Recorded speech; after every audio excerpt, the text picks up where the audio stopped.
में स्वागत है। एक बार तालियां हो जाए गुरुकुल के लिए। एक बार और तालियां हो जाए हमारे एमडी सर के लिए और हमारे senior faculties Praveen sir, Sumit sir, Tribhuvan sir और पूजा मैम के लिए। कार्यक्रम को आगे बढ़ाने से पहले मैं आपको गुरुकुल के बारे में कुछ बताना चाहती हूँ। गुरुकुल प्राचीन शिक्षा प्रणाली पर आधारित है, जहाँ गुरु के मार्गदर्शन में स्टूडेंट्स 24 घंटे रहते हैं। यहाँ शिक्षा के साथ डिसिप्लिन भी मेंटेन किया जाता है। बच्चों को डेली डायरी फिल करनी होती है और अपना रूटीन फॉलो करना होता है, जिसमें 13 घंटे का स्टडी प्लान शामिल है। गुरुकुल में बाकी इंस्टीट्यूट्स की तरह सिर्फ पढ़ाया नहीं जाता। यहाँ पर एक्टिव लर्निंग के माध्यम से स्टूडेंट्स के व्यक्तित्व का विकास किया जाता है, क्योंकि आईएएस व्यक्ति नहीं, व्यक्तित्व का इम्तिहान है, जैसा कि हमारे एमडी ओजांग सर कहते हैं। गुरुकुल ओजांग सर का एक विजन है, जिसके माध्यम से ओजांग सर राष्ट्र निर्माण के लिए योगदान देना चाहते हैं। ओजांग सर एनएलपी कोच हैं। उनका एक यूनिक अप्रोच है पढ़ाने का, जिसके माध्यम से आप लोग न केवल कॉन्सेप्ट्स को आसानी से समझ पाएंगे, बल्कि उन्हें लंबे समय तक याद रख पाएंगे। अब मैं अपने शब्दों को विराम देती हूं और ओजांग सर से रिक्वेस्ट करती हूं कि वो आए और बच्चों को मार्गदर्शन दे। जोरदार तालियां हो जाएं ओजांग सर के लिए। कैसे आप लोग? चलिए शुरुआत करें। पक्का? मुझे इससे पहले कितने लोग सुन चुके हैं और मेरी डांट कितने लोग सुन चुके हैं? हाँ, तो मेरी क्लास में बैठने का एक पहला नियम है कि बिना पेन और पेपर के आप नहीं बैठेंगे। कितने लोग ऐसे हैं जो बिना पेन और पेपर के यहां बैठे हुए हैं? बिल्कुल। और ईमानदारी से बताएं, इनको कुछ पेपर्स मुहैया कराए जाएं, इनको दिए जाएं। समझ गया था मैं। ये बड़ा ज़रूरी होता है, क्योंकि जब हम कहीं जाते हैं, किसी गुरु को सुनते हैं, तो आप एक बहुत बड़ी चीज़ इन्वेस्ट करने जा रहे हैं। आपको पता है वो क्या है? समय। और ये एक ऐसी चीज़ है जिसको एक बार आपने इन्वेस्ट कर दिया तो आप दुनिया की सारी ताकत लगा दी, जिसको दोबारा खरीद नहीं सकते, कभी नहीं खरीद सकते। और आप यहां बैठे हैं, जम्मू कश्मीर में कोई बैठा है, कन्याकुमारी में कोई बैठा है और यूपीएससी की तैयारी कर रहा है। यही एक इकलौता रिसोर्स है जो आपके पास और उसके पास बराबर है। भाषा अलग हो सकती है, रंग रूप अलग हो सकता है, क्लाइमेट अलग हो सकता है, ज्योग्राफी अलग हो सकती है, ओरिएंटेशन अलग हो सकता है, बट अगर एक चीज समान है, वो क्या है? समय।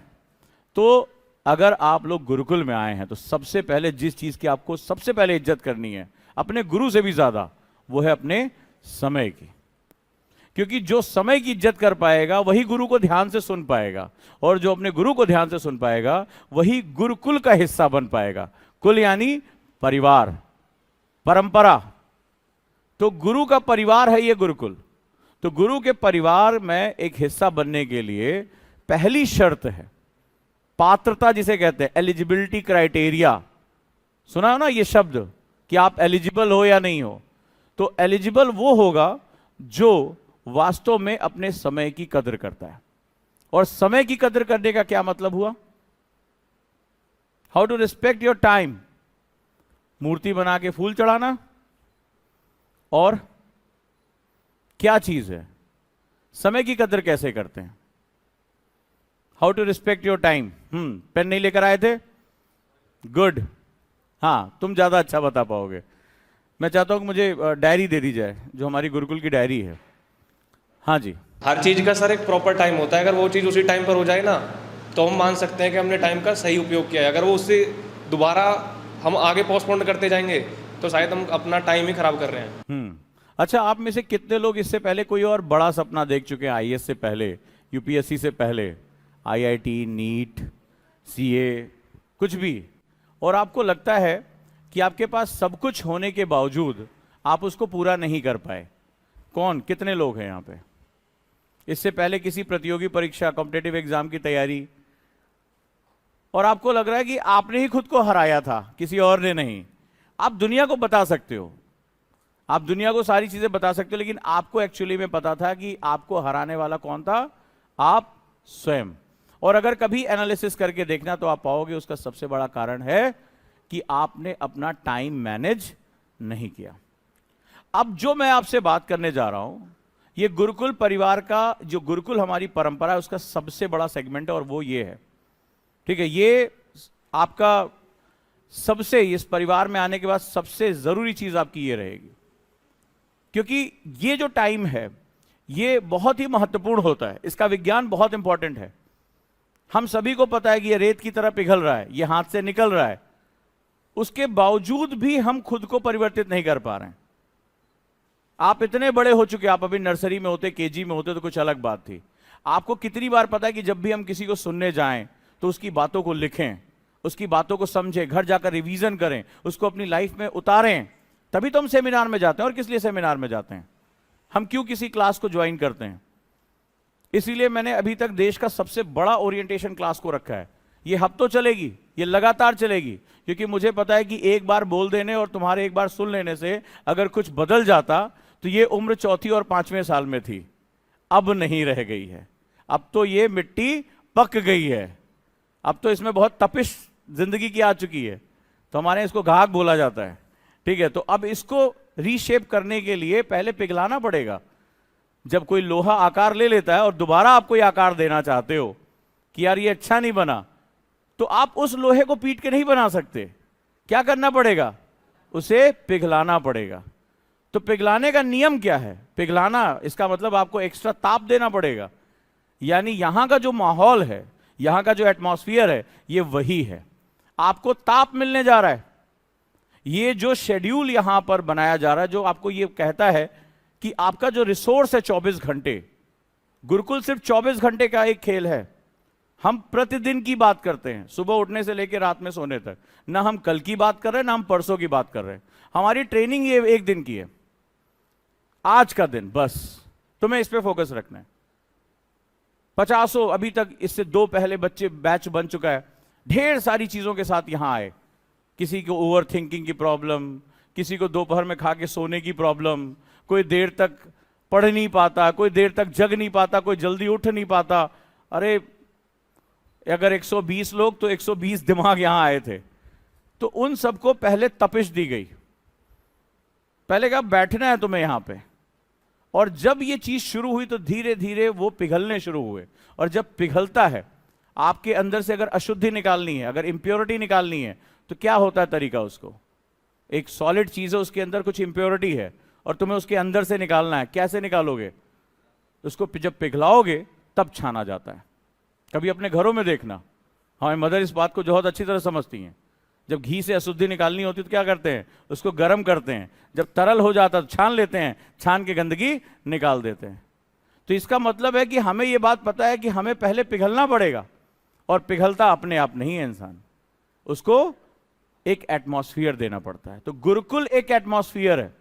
गुरुकुल एक ऐसी परंपरा है जहां आप नहीं भी चाहोगे तो भी हम आपसे वो काम कराएंगे, क्योंकि जो सबसे इंपॉर्टेंट चीज है जिसकी आपको रिस्पेक्ट करनी, वो आपका समय है। और मैं जानता हूं अगर आप कभी जिंदगी में असफल रहे तो उसका सबसे बड़ा कारण होगा कि आप अपने समय को पहचान ही नहीं पाए। अब मैं प्रश्न की शुरुआत में पहुंचता हूं, और मैंने आपसे एक क्वेश्चन पूछा कि हम समय की रिस्पेक्ट क्यों नहीं कर पाते, जबकि हमें इसके बारे में सब कुछ पता है। आपको भी पता है कि 1 साल बाद अभी 26 तारीख को इसका एग्जाम है। सबको यह बात पता है, साल भर पहले यूपीएससी ने कैलेंडर निकाल दिया है, अगले साल का कैलेंडर आ चुका है। सबको पता है कि वो चाहे कुछ भी कर ले, इस ग्रह पर सबका कैलेंडर समान है। इतने ही दिन बचे हैं, 280 दिन बचे हैं, तो केवल 280 दिन पे ही हमें बात करनी है। 24 ही घंटे होने, फिर भी हम क्यों नहीं यूटिलाइज कर पाते? क्यों नहीं यूटिलाइज कर पाते? इनर्शिया। ये जो आदतें होती है, मैंने अभी वर्ड यूज किया पक्का घड़ा, ये हमें बार बार वहीं पे घुमा के ले जाता है। और आप में से कई लोग इससे पहले ऑनलाइन क्लासेस भी कर चुके होंगे, कुछ ना कुछ पढ़ाई तो की ही होगी। अभी अभी ऐसा तो नहीं कि चंद्रयान 3 गया था, जैसे हमारे कुछ नेता बोल गए कि हम बधाई देते हैं जो लोग गए हैं सकुशल वापस लौट आए। कल देखा आपने, काफी वायरल हुआ है। हम उनके वापस लौटेंगे तो हम बहुत बड़ा सम्मेलन करेंगे, ये भी किसी ने बोला है, ठीक है, उनके आने की। उनको पता ही नहीं था कि वहां कोई गया ही नहीं, कोई रोबोट गया हुआ है। तो उन्होंने आने पे जो है बहुत बड़ा भव्य समारोह और फलाना फलाना सब कुछ उन्होंने डिक्लेयर कर दिया। तो कुछ कुछ हमारे साथ भी ऐसा ही होता है। तो अगर आप इस ग्रह पे हैं तो आपको सीधा सा सिंपल सा मतलब है कि आपको इन 24 घंटे को यूटिलाइज करना पड़ेगा। हमारी सबसे बड़ी गलती होती है कि हम अपने समय की फंडामेंटल यूनिट को छोड़ने की बजाय, आप अंदाजा लगाइएगा आप में से कितने लोग होंगे जिससे किसी बोला यार 2024 में आईएएस बनना है, 2025 में आईएएस का एग्जाम देना है। कितने हम कैजुअली बात बोलते हैं कि नहीं बोलते हैं? 2026 में यूपीएससी देना है, ऐसे ही बोलते हैं। कई बार अपनी किताबों में लिख भी लेते हैं 2025 आईएएस कैडर फलाना ढिकाना, इस तरह से हम बड़ा सुंदर सुंदर लिखते भी हैं। लेकिन यकीन मानो, आप अपने आप से एक्सपीरियंस करके बोलो कि अगर आप ऐसा जब सोचते हो तो आपके दिमाग में विजुअलाइजेशन क्या आता है?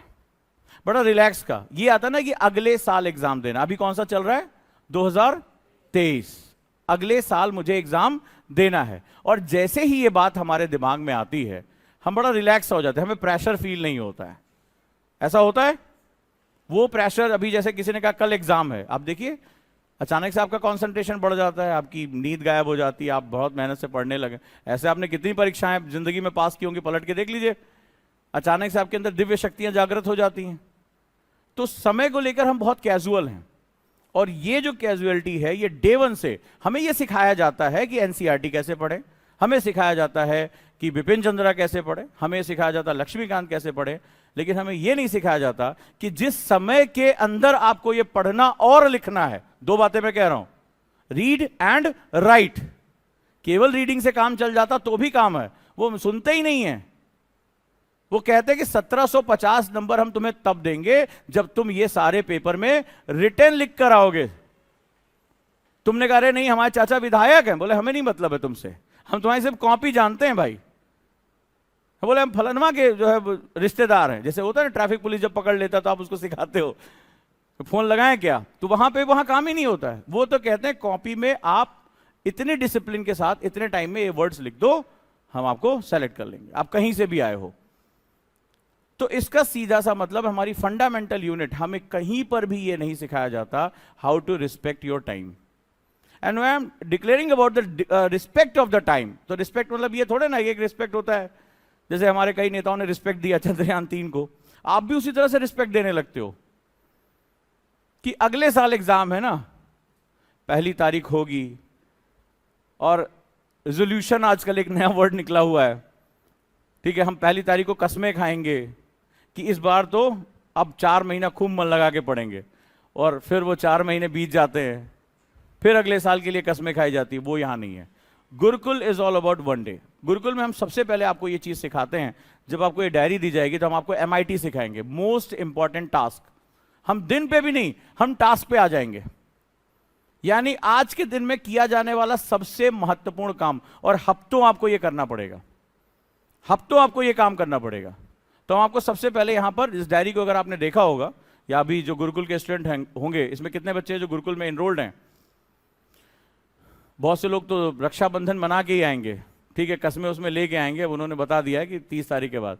ये क्लास में बहुत से बच्चे एनरोल्ड हैं जो आज अभी गायब हैं, ठीक है। तो इसमें जब देखोगे ये सबसे इंपॉर्टेंट सेगमेंट है, इसमें सबसे ऊपर लिखा है MIT, मोस्ट इंपॉर्टेंट टास्क। हम तुम्हें सिर्फ उस एक काम पे फोकस करके रखेंगे कि आपको इसी काम पर अपना पूरा हफ्ता निकालना है, तब जाकर आप ये चीज समझ पाओगे। क्या चीज में ये तक दिया हुआ है कि आप एक दिन में कितने ग्लास पानी पियोगे, ये तक दिया हुआ है कि आप कितनी देर फोन पर बात कर रहे हो, आप कौन से दोस्तों से बात कर रहे हो, टाइम किलर्स आपके क्या हैं। इसमें यह तक दिया हुआ है कि 6 मॉर्निंग रिचुअल्स आपको फॉलो करने ही करने। ऐसा क्यों है? ऐसा इसलिए है क्योंकि समय के बारे में हमने सुना तो बहुत कुछ है, लेकिन समय को यूटिलाइज करना हमें नहीं आता है। उसका सबसे बड़ा कारण है हमारा दिमाग प्रोक्रास्टिनेशन करता है। यह आदत हमें बचपन से पड़ चुकी है। बचपन से टाल मटोल करने की आदत हमारी जिंदगी का एक बड़ा इंपॉर्टेंट हिस्सा है। 5 मिनट बात कर लेते हैं, कल सुबह पक्का सुबह उठ के जरूर पढ़ना शुरू कर देंगे। कितनी बार आपने कसमें खाई हैं? आज वेब सीरीज देख लेते हैं, एक एपिसोड और देख लेते हैं, फिर उठेंगे। चैट, इसका जवाब देना जरूरी है। पढ़ते पढ़ते अचानक से याद आया वो फोटो जो अपलोड की थी उस पर कितने लाइक्स आ गए। अब ऐसा थोड़ा नहीं होता कि फोटो के लाइक्स देख के वापस आ जाते, वहीं रह जाते हो। किसी ने कुछ उठ पटांग कमेंट कर दिया, तुम्हारी फोटो में तुम्हारा मुंह टेढ़ा आ रहा है। अब तुम्हें तो तुम्हारा ये मतलब एक संवैधानिक कर्तव्य हो गया, तुम्हारा ये फंडामेंटल तुम्हारा जो है ड्यूटी हो गई, अब तुम्हें उसका जवाब देना है। तू देख अपना मुंह, फिर उधर से कोई जवाब आया, अरे हो गई पढ़ाई वढ़ाई गई भाड़ में। हम पहले अपने कमेंट्स को हम जो है डील कर, ऐसे ही होता है। इसीलिए सोशल मीडिया बहुत खतरनाक हो जाता है। तो हम क्या होता है कि हम एक फ्रेम से बाहर निकल जाते हैं, और इस फ्रेम के अंदर अगर हमने टाइम को सही तरीके से रिस्पेक्ट करना सीख लिया तो हम वाकई में कोई भी ये एग्जाम अगर आप देखोगे तो इस एग्जाम में ऐसे ऐसे बच्चे सेलेक्ट होते हैं जो कभी एकेडमिकली बहुत साउंड नहीं रहे हैं, कभी वो गोल्ड मेडलिस्ट नहीं रहे हैं, बहुत कॉमन से बच्चे। इसी कमरे में जितनी फोटोज लगी हुई हैं अगर तुम ध्यान से देखोगे इसमें बहुत से बच्चे जो एकेडमिकली बहुत साउंड नहीं है, लेकिन उन्होंने यूपीएससी क्रैक किया और आज वो इतिहास बना चुके हैं। वो ऐसा क्यों कर रहे हैं? ऐसा इसलिए हो पा रहा है क्योंकि उन्हें समय की कीमत या तो गलतियां करके पता चली हैं या वो पहले बार सीख गए। तो हम जब समय के रिस्पेक्ट की बात करते हैं तो समय का रिस्पेक्ट कैसे किया जाता है? बहुत बड़ा साइंस है, पूरा आध्यात्म का विज्ञान। तुम जाकर चाहे वेस्टर्न फिलोसफर्स देख लो, चाहे इंडियन ओशो से लेकर किसी के पास चले जाओ, ठीक है, सब ने इसी विज्ञान पर सबसे ज्यादा बात किया है। और तुम आज जाके पूरा यूट्यूब सर्च कर मारो, तुम्हें दिखाई पड़ेगा कि समय को कैसे जिया जाता है, इसी पर पूरी मोटिवेशन और पूरी आध्यात्मिक इंडस्ट्री इसी के ऊपर टिकी पड़ी है। पूरा आध्यात्मिक समाज इसी पर टिका हुआ है कि तुम समय को कैसे जी लो, क्योंकि जो अपने समय को जी गया वो संसार में इतिहास लिख के चला गया। जिन लोगों ने इतिहास लिखा उन्होंने अपने समय से लड़ाई की, उन्होंने अपने समय में अपना बेस्ट परफॉर्म किया, उन्होंने दुनिया को दिखा दिया। जो लोग भी विजेता रहे वो कोई बहुत ज्यादा उनके अंदर कोई एक्स्ट्रा एबिलिटीज नहीं थी। चाहे दुनिया में किसी भी व्यक्ति को उठा लो, बिल्कुल हमारी तरह दिखते थे, वो दूसरे ग्रह से नहीं आए थे, बट वो जानते थे कि वो क्या कर रहे हैं, वो जानते थे वो क्या कर रहे हैं। इसी को आध्यात्म में ओशो लिखते हैं होश में रहना। एक वर्ड तुमने सुना होगा, कभी भी जाके आज ओशो को सुनने की कोशिश करना, या दुनिया के जितने भी आध्यात्मिक लीडर हैं, मोटिवेशनल लीडर हैं, जो आपको प्रोडक्टिविटी सिखाते हैं, वो आपसे कहते हैं कि समय की कदर करना सीखो। बट नोबडी टेल्स हाउ, क्या करें कदर करने के लिए? मूर्ति बनवा दे समय की, क्या चीजें हम उसमें करें? सिंपल सा मतलब होता है होश में रहना। अब होश में रहना, आप कहेंगे क्या मैं बेहोश हूं? तो ओशो खुद कहते हैं कि हाँ आप बेहोश हैं। आप जब खाना खा रहे थे तो आपका दिमाग कुछ और सोच रहा था। अब आप बताएं, जब आप पढ़ने बैठते हैं तो पढ़ने अभी मुझे कितने लोग सुन रहे हैं और उनका दिमाग कहीं और है, उनकी आंखों की पुतलियां बता रही को मुझे नहीं सुन पा रहे हैं। मैं एनएलपी ट्रेनर हूं, मैं आपकी बॉडी लैंग्वेज एक्सपर्ट हूं, आप मुझे देख रहे हो लेकिन आपका दिमाग कुछ और देख रहा है। मेरे कई शब्दों के साथ आप इस समय कहीं और पहुंच चुके हैं। मन की गति के ऊपर तो बहुत कुछ लिखा गया है, स्वामी विवेकानंद ने तो 20 वर्षों तक इसी पे साधना की थी। तो होश में रहने का मतलब होता है यहीं रहना, यहीं रहना। अब यहीं रहना मतलब शरीर तो यहीं है, शरीर यहीं है, इसको तुमने फ्री छोड़ रखा है। मुझे ईमानदारी से बताओ, ईमानदारी से आज दिल पे हाथ रख के, इस क्लास में कोई इतनी देर में कोई ऐसा व्यक्ति है, सारे हैं वैसे यहाँ पे, सबकी आंखें बताए, कितनी बार तुम्हारा दिमाग मेरी बातों से हटके इधर से उधर गया? कितनी पिक्चर्स इकट्ठा की तुमने इतनी देर में? ईमानदारी से बताना। सुनते सुनते तुम कहां पहुंचे? ईमानदारी से मुझे बता दो। हाँ सर हुआ, एक बार भटका, 2 बार भटका, 3 बार। आप मेरी बातों को सुनते सुनते कहीं और पहुंच गए। हुआ कि नहीं हुआ? हाँ या ना? हुआ? हाँ या ना? नहीं हुआ? हुआ। कैसे पता चला मुझे? अचानक से आपके कोहनी के आगे का मूवमेंट रुक गया। आपकी बॉडी बता रही थी कि आप यहां नहीं हैं, आप यहां नहीं, आपके चेहरे पे भाव आ रहे थे और आप यहां नहीं थे। अब मेरे बारे में एक छोटी सी बात करो, आपको भी लेक्चर प्लान दिया जाएगा पूरे गुरुकुल का। 800 से ज्यादा घंटे आपको यहां बिताने हैं। मेंटरशिप मिला लोगे तो 1200 से ज्यादा घंटे हो जाएंगे। अब तुम्हारी सफलता और असफलता के बीच में अंतर आज मैं 5 मिनट में प्रूव कर देता हूं।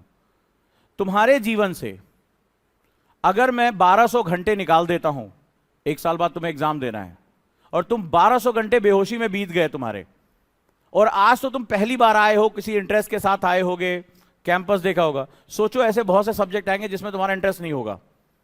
तुम साइंस साइड से हो, हिस्ट्री के सब्जेक्ट तुम्हारा इंटरेस्ट नहीं आएगा। हिस्ट्री से हो, साइंस पढ़ना पड़ेगा, तुम्हारा इंटरेस्ट नहीं आएगा। उस दौरान तुम्हारी बेहोशी का आलम क्या होगा? आज तुम अपनी इच्छा से आए हो, कई बार बिना इच्छा के क्लासेस में बैठनी पड़ेगी, तुम्हारे बेहोशी का स्तर क्या होगा अंदाजा लगाओ। और तुम टोटल कैलकुलेशन से 1200 घंटे निकाल दो, 1200 घंटे तुम निकाल दो और मुझे बताओ सक्सेस के लिए तुम्हारे पास क्या बचा। और 1200 घंटे बेहोशी के तुमने निकाले, क्या तुम सक्सेस हो जाओगे? हमें यह तो सिखाया जाता है कि देखिए फलाना टीचर है, हिस्ट्री पढ़ाएंगे, ये उजांग सर है, फलाना ये पढ़ाएंगे।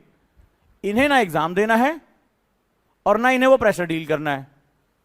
हम बिल्कुल इस इंडस्ट्री को उल्टा करके देखते हैं। हम पूरा कोचिंग इंडस्ट्री को उल्टा, हाँ कौन सा टीचर पढ़ाएंगे, बच्चा कैसे पूछता, उसकी ट्रेनिंग ऐसे हुई है। कभी ये पूछा गया कि तुम उसको पढ़ने योग्य हो कि नहीं हो, तुम्हारा दिमाग कहां है? अच्छा 10 बड़े टीचर है, बहुत बढ़िया बात है, बहुत अच्छी बात है। तो तुम क्या एक्सपेक्टेशन कर रहे हो कि तुमने फीस दी है, अब मास्टर साहब से बोलो मास्टर साहब ऐसा है, देखिए आईएएस हमें बनना है, एग्जाम आप दे दें। ऐसी कोई सुविधा है उपलब्ध? मुझे लग रहा है तुम लोग को कोई ऐसा ज्ञान है जिसमें तुम लोग ये बता सकते हो कि सर जी एग्जाम जाके देंगे, मैम को हिस्ट्री बहुत अच्छी आती है, आपके बिहाफ पर वो पेपर देंगे, इकोनॉमिक्स अच्छी आती है, पॉलिटी अच्छी आती है, ये लोग आपकी जगह पेपर देंगे। ऐसे ही है ना, कुछ ऐसा ही है, 100% ऐसा है। तुमने कभी ये क्यों नहीं पूछा किसी जगह पे जाके कि सर मेरी काउंसलिंग करिए और जानिए कि मैं अभी कहां हूं? और जब मैं अभी कहां हूं, तो it is not about how much marks I gained, it's all about where is my mind is stabling. क्योंकि हम नई चीजें सीखने आए, एग्जाम तो पुरानी पढ़ी गई चीजों पे लिया जाता है ना। तो जो तुम 12वीं तक ग्रेजुएशन तक पढ़कर आ गए हो उस पर एग्जाम लिया जाएगा, और तुम्हें एग्जाम देना है जिसके लिए तुम प्रिपरेशन करने आए हो। तो सवाल यह कि वो जो चीज है वो उसका एग्जाम मैं ले नहीं सकता, उसके लिए तुम्हारा एप्टीट्यूड, तुम्हारा जो पर्सनैलिटी है उसके बारे में हम बात करेंगे, उसके बारे में हम देखेंगे। अब अगर तुम सीखने योग्य नहीं हो और तुमसे बड़ी बड़ी बातें हो रही हैं, भारत की आजादी के बारे में मैम ने बात कर दी, कला संस्कृति के बारे में बात कर दी, संविधान निर्माण के बारे में बात कर दी, और तुम्हारा दिमाग घूम रहा है, तुम्हारे दिमाग में तो डोपामाइन घूम रहा है। क्या हुआ यार, मैसेज नहीं आया अभी तक, क्या हुआ, खाना नहीं खाया उसने, हम खाएं कि ना खाएं? तुम्हारे दिमाग में तो ये सारी चीजें घूम रही हैं। तुम्हारे दिमाग में घूम रहा है पता नहीं मेरे दोस्त पबजी ना खेल रहे हो, हम ना छूट जाएं।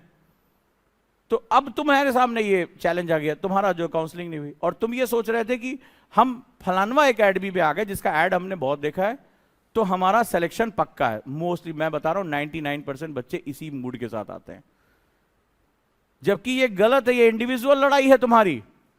इसीलिए जब तुम गुरुकुल में आगे बढ़ोगे सबसे पहले साइकोमेट्रिक टेस्ट होगा। तुम कौन हो, तुम्हारी कुंडली निकाली जाएगी, उसमें तुमसे पूछा जाएगा तुम्हारी लाइफ का पेन क्या है, तुम्हारे ट्रिगर्स क्या है, तुमसे इंडिविजुअल बात होगी, क्योंकि एक एक आदमी की डिजाइन अलग होती है। यहां पर बैठे हुए इनकी प्रॉब्लम अलग है और इनकी प्रॉब्लम अलग है। तो जब तक हम सबको बराबरी पे लेके नहीं आएंगे तब तक हम ये सफर पूरा नहीं कर सकते। मुझे कितनी नॉलेज है इससे तुम्हें कोई लेना देना नहीं है। तुम उस दिन प्रेशर में कितनी नॉलेज डिलीवर कर पा रहे हो ये बहुत मैटर करता है, और हम इसके बारे में बात नहीं करते। कितनी फोटो आपने दिखा दी है, कितने सिलेक्शन है, तुम कहां हो पहले यहां से तो शुरुआत करो।